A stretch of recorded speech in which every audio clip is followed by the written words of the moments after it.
సరే ఇప్పుడు అమరావతి అంటే గుర్తొచ్చింది. ఒక నారసింహుడి బిడ్డగా అమరావతి ఇంకో 20 ఏళ్ళు పడుతుంది. భవిష్యత్తుపై మీ అంచనా ఏంటి? ఇంకో 20 ఏళ్ళు పడుతుంది. ఇంకా 20 ఏళ్ళు. అయ్ ఈ గచ్చిబౌలి చూడడానికే నాకు 25 ఏళ్ళు పట్టింది. ఓకే. ఈ సైబరాబాద్ను చూడడానికి 25 ఏళ్ళు పట్టింది. నిన్న మొన్న వచ్చిందా ఇది? ఈ ఇంత బ్రహ్మాండంగా ఉన్న ఇవాళకి ట్రాఫిక్ బ్లాకు. ఎవరు తొందరగా వెళ్ళలేరు. యుఎస్ టెక్నాలజీని తీసుకొచ్చాం, హై లెవెల్ టెక్నాలజీని తీసుకొచ్చాం, ఇక మేము చేసేస్తాం. అవ్వదు అంత తేలిక. ఇప్పుడు అమరావతిలో కట్టిన కట్టడాలన్నీ ఎందుకు వెలవెలబోతున్నాయి?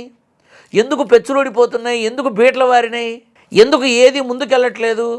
అంత కేవలం ఒక ప్రాంతాన్ని డెవలప్ చేయడం కోసం లక్షల కోట్లు ఎందుకు?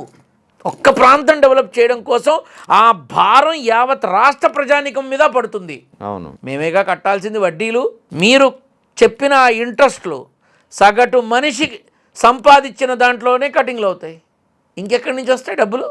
కాబట్టి అమరావతి అనేది ఒక్కొక్క అంశగా ఒక్కొక్క ముక్క ఒక్కొక్క మెట్టు ఎక్కుతూ 4-5 టర్ములు పడుతుంది తప్ప అంత ఫాస్ట్గా అవ్వడానికి ఇప్పుడు కట్టే విధానంలో తేడా వస్తే కుప్పకూలిపోతాయి. అవును. మరి రానున్న రోజుల్లో జరగబోయే విధానాలు చాలామంది చెప్తారుగా, ఆగ్రహ కూటమి వచ్చేస్తుంది, ఈ విపత్తు వచ్చేస్తుంది, మునిగిపోతుంది, చెప్తారుగా చాలామంది. మరి అవన్నీ జరిగితే అమరావతిలో గట్టిగా వానబడింది అంటే కనీసం వారం రోజుల పాటు నడవలేరా మట్టిలో? నల్లరేగట్టినాయిలాగైతే వారం రోజులు నడవలేరు.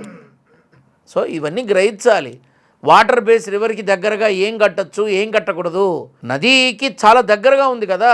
20 అడుగులు 40 అడుగులు లోతుకి ఫౌండేషన్స్ తీసి నువ్వు కట్టేటప్పుడు ఏమన్నా తేడా జరిగితే